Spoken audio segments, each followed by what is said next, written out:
RMC, c'est bon de se retrouver. Les conseils du petit futé.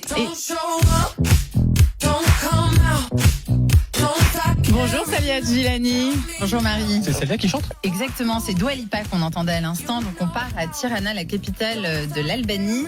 Donc pour aller en Albanie, c'est assez facile, pas besoin de visa, il faut juste votre passeport. Et plus étonnant en ce moment, vous n'avez pas besoin de test PCR ni d'attestation de vaccination pour entrer dans le pays. Une fois sur place, le masque n'est pas obligatoire non plus, ni à l'extérieur ni à l'intérieur. Pas de passe sanitaire non plus pour aller au restaurant ou au musée. En fait, l'Albanie, c'est finalement la vie d'avant, c'est assez surprenant. Donc j'ai voulu savoir pourquoi. Eh bien tout simplement parce que ils ont très bien géré la crise. Donc dès le début, ils ont confiné et puis après ils ont vacciné environ 80% de la population adulte. Donc ils considèrent qu'ils ont atteint l'immunité collective, ceci expliquant cela. D'accord. Le tourisme est assez récent, Salia, en Albanie, puisque le pays a longtemps été replié sur lui-même, c'est ça ? Et oui, Marie, il faut savoir que l'Albanie a été dirigée par le dictateur Enver Hoxha de 1945 à 1985 et son régime était très dur avec beaucoup d'espionnage, des emprisonnements, des exécutions d'opposants, de la torture. Bref, c'était l'horreur. Et le pire, c'est que pendant tout ce temps-là, le pays était aussi fermé que la Corée du Nord l'est aujourd'hui. Donc l'Albanie était coupée du monde en quelque sorte. Personne ne savait ce qui se passait, mais heureusement pour les Albanais, ce régime a pris fin au début des années 90 et c'est désormais une république parlementaire. Et donc évidemment, à Tirana, la capitale de l'Albanie, il y a plein de musées qui racontent cet épisode historique. Oui, absolument Marie. Et le musée qu'il faut vraiment visiter, c'est celui de l'espionnage dans le centre de Tirana. Il est installé dans l'ancien quartier général de la Sigorimi, la police secrète communiste.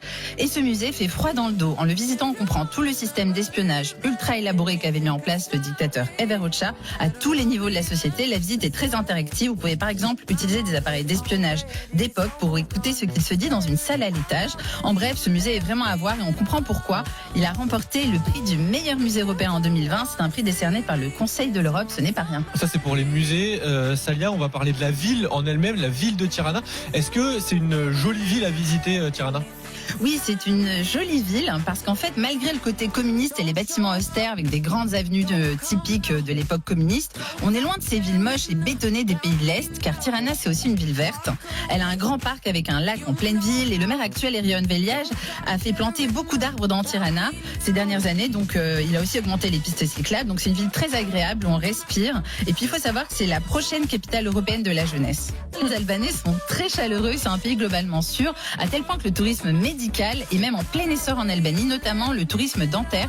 Beaucoup de cliniques très sérieuses comme la Grémy Clinic à Tirana par exemple attirent des touristes de toute l'Europe pour des implants ou des blanchiments 3 fois moins chers qu'en France par exemple. Et puis c'est une destination pas chère aussi, j'imagine, l'Albanie. Oui Marie, pour vous donner une idée, en Albanie, une nuit dans un hôtel 3 étoiles c'est environ 20 €, 40 € dans un 4 étoiles. Ah ouais. Il faut compter entre 60 et 100 € pour un 5 étoiles. Et même sur la Riviera albanaise, l'équivalent de notre Côte d'Azur, les tarifs des hôtels restent très raisonnables.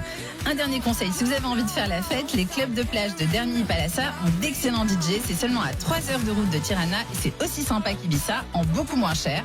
Et peut-être même que vous y croiserez la célèbre chanteuse albanaise Dua Lipa. Merci beaucoup, Salia Djilani.